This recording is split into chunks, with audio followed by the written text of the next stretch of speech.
Hey! Thank you for watching! Ngayon, gagawa tayo ng Labanos salad with Dilis. So, ang mga kailangan natin ay, syempre, yung Labanos, white radish. Babalatan natin, hugasan, at i-slice ng napakanipis. And, isit aside. Ang susunod na gawin is prituhin natin ang dilis. So, 1/2 cup ang gamit ko sa pagprito, pero pwedeng konting cooking oil lang ang kailangan. Niloloto ko ito in medium-low heat and for 1 minute and 30 seconds.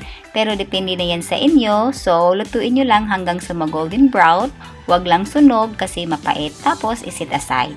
Ang susunod namang gawin is gagawa tayo ng dressing. So, i-combine natin ang garlic powder, ground black pepper, white sugar, asin, green onion, chopped cilantro, coconut vinegar, pero pwedeng kahit anong vinegar ang gusto nyong gamitin. Tapos, halu-haluin lang at tikman and adjust hanggang sa ma-reach nyo ang desired taste nyo.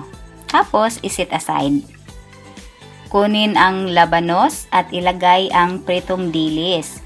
Tapos, ilagay yung dressing natin at halu-haluin lang ng mabuti. Tikman nyo ng mabuti kasi yung ibang dilis maalat.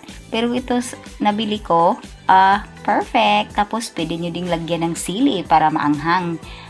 Hindi ko na nilagyan ng sili kasi I shared it with a friend who does not like spicy food. So, yan. Ang dali lang gawin. Ilagay nyo sa refrigerator for 1 hour or more. For me, the longer you leave it sa refrigerator, mas masarap kasi parang nagsusoak in talaga yung dressing. So, pero nasa sa inyo na yan. It's ready to serve the moment it's finished. So, thank you so much for watching. And see you next time. Bye-bye!